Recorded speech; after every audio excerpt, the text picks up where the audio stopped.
परीक्षित महाराज कहते हैं, प्रभु जिस नारायण कवच के द्वारा इंद्र को विजय दिलाई थी उसको सुनाइए, यह नारायण कवच क्या है। तब उन्होंने कहा कि विश्वरूप इंद्र से कहते हैं कि जब किसी प्रकार का कष्ट पड़े तो अपने शरीर पर नारायण कवच को धारण कर लेना चाहिए, हाथ मुंह धो करके पवित्र हो करके आचमन करके, फिर दोनों अनामिकाओं में कुशा की पवित्री धारण करके और वाणी को रोक करके उत्तर दिशा में बैठ करके मुंह करके फिर अग्न्यास करके ओम नमो नारायणाय इस मंत्र का ओंकारादि से चरण जान उर उदर हृदय वक्ष स्थल आदि सभी अंगों का स्पर्श करना चाहिए। फिर द्वादशाक्षर मंत्र के द्वारा भगवान का ध्यान करते हुए अपने शरीर को वज्र के समान कर लेना चाहिए और फिर नारायण कवच के द्वारा तुम्हारी रक्षा हो जाएगी। इंद्र ने उस नारायण कवच को धारण किया और उन्होंने उस असुरों से संपत्ति को पुनः वापस किया। एक दिन यज्ञ कर रहे थे, उसी समय विश्वरूप के 3 मुख थे। एक मुख से देवताओं के लिए आहुति कर रहे थे और दूसरा मुख जो है अपनी माता रचना जो दैत्य कुल की थी उनके निमित्त भी आहुति दे रहे थे। इंद्र ने यह देखा कि यह तो हमारे गुरु हैं और हमारे शत्रु को भी आहुति दे रहे हैं। उन्होंने कहा कि गुरु के ऊपर हमने विश्वास करके सब कुछ छोड़ा, इन्होंने हमारे विश्वास को तोड़ा है। और तुरंत उन्होंने कहा कि मैं श्रद्धा से पुरोहित बनाया कि आप मेरा भला करेंगे, लेकिन आपको मेरा भला करने के साथ हमारे शत्रु का भी भला कर रहे हैं। तुरंत इंद्र ने वज्र के द्वारा उन्होंने उसके विश्वरूप के 3 सिर को काट लिया। सन विश्वरूपस्य सिरांचे त्रिधारता सोमपीतम सुराकृत मंदादेमिति सुश्रमः। पहला मुख जो था सोमरस पीठ वाले सिर के कपित जल पपीहा आदि पक्षी होते हैं। दूसरा जो सुरा पीठ वाले सिर के गौरैया आदि पक्षी होते हैं। तीसरा अन्नाट वाले सिर का तीतर होता है। विश्वरूप को जैसे ही मारते हैं इंद्र को ब्रह्म हत्या लग जाती है। इंद्र ने अंजलि बांध करके उस ब्रह्म हत्या को अपने सिर पर रख लिया और उस ब्रह्म हत्या को 4 भागों में विभाजित कर दिया। पहला उन्होंने वृक्षों में दिया ब्रह्म हत्या को, जो गोद के रूप में दिखाई पड़ता है और वृक्षों को वरदान देते हैं तुम्हारे किसी अंग को काटने के बाद पुनः नया हो जाएगा, पूर्व रूप में हो जाएगा। दूसरा भाग उन्होंने पृथ्वी को दिया, पृथ्वी में ऊसर के रूप में ब्रह्म हत्या दिखाई पड़ती है और पृथ्वी को वरदान देते हैं कि बरसात में जो तुम्हारे गड्ढे रहेंगे वह स्वतः ही भर जाया करेंगे। और तीसरा उन्होंने उस ब्रह्म हत्या का भाग स्त्रियों में दिया और रजोधर्म के रूप में वह दिखता है और वरदान दिए कि विषय वासनाओं में सदैव शक्ति बनी रहेगी। चौथा ब्रह्म हत्या का भाग उन्होंने जल में दिया और कहा कि यह पानी में जल में बुलबुले के रूप में दिखेगा और वरदान दिए कि कूप आदि का नदी तालाब का जल खत्म होने पर पूर्ण होता रहेगा। इस प्रकार से 4 भागों में विभाजित करके पुनः स्वर्ग के सिंहासन पर बैठते हैं। संसार में आयु धन और यौवन बिजली के समान चंचल है। सुपात्र को दान देना उत्तम और अस्थायी है। जब त्वष्टा ऋषि ने देखा कि हमारे पुत्र विश्वरूप को इंद्र ने मार दिया, उन्होंने कहा कि हम हवन करते हैं इंद्र सत्रो विवर्धस्व मतिरम जय। उन्होंने तपस्या करके कहा कि कृत्या को निकालूंगा तो इंद्र को मार देगी और वहां पर इन्होंने उस यज्ञ को प्रारंभ किया।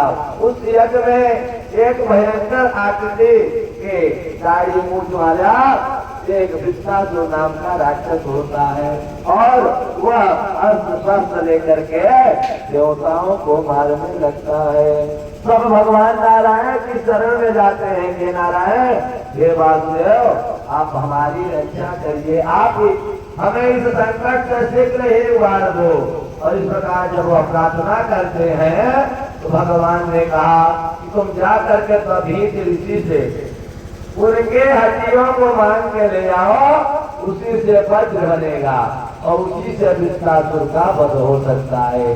अब इंद्र आ जाते हैं और उन्होंने कहा कि महाराज मुझे आपका शरीर चाहिए। तधीच ने कहा कि हे देवताओं तुम इतने स्वार्थी हो, अपने जीवन के लिए मेरी मृत्यु को मांग रहे हो। जब मैं मरूंगा तभी तो हमारी हड्डियां तुमको मिलेंगी। अब तुम अपने जीवित रहने की आशा में मेरी मृत्यु करा रहे हो। अतः उन्होंने इस प्रकार से जब अर्थियों को मांगा तो उन्होंने कहा कि ठीक है और भगवान का ध्यान करते हैं। कहते हैं परहित बस के मनमाही से नरबर घोरे जगमाही।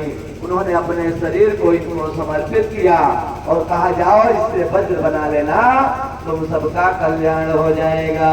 और उसी वज्र से वृत्तासुर का वध होता है। और इस प्रकार से जब वृत्तासुर का वध होता है पुनः ब्रह्म हत्या आती है। अब उस ब्रह्म हत्या से बचने के लिए इंद्र सिंहासन छोड़ के भाग जाते हैं और कमल की तंतुओं में घुस जाते हैं। इधर जब इंद्रासन खाली रहता है तो एक दिन ब्रह्मा जी ने कहा कि किसी को ले आकर के इंद्रासन पर बैठाना चाहिए। तो महाराज नहुस को ले आकर के बैठा देते हैं।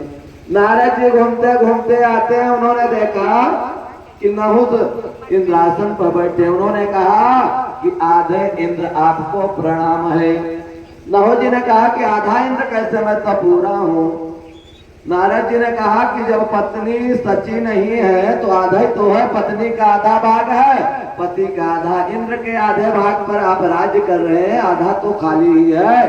उन्होंने तुरंत कहा कि सची को हमारी पत्नी बनाया जाए और उन्हें मद हो गया। पद पाते ही इंद्रासन पर बैठते ही मद हो गया और उन्होंने कहा कि सची को सूचना भेजा जाए।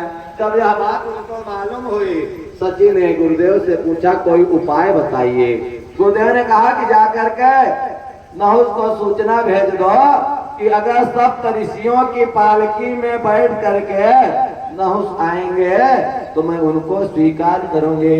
अब सप्तऋषियों की पालकी में बैठ करके जैसे ही वह नहुस जाता है, मार्ग में वह शीघ्रता करता है।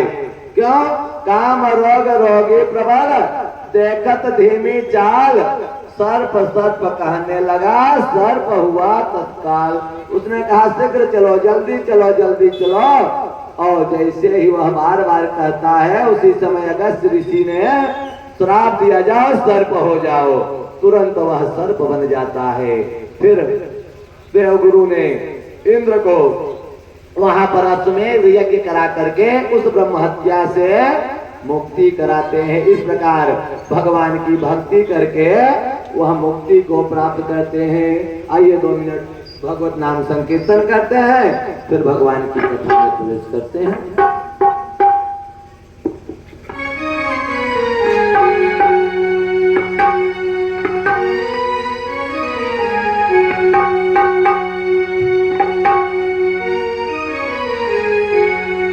श्री राम जय जय राम, सिया राम जय जय सिया राम, सिया राम जय राम जय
बाल बिहारी लाल की जय।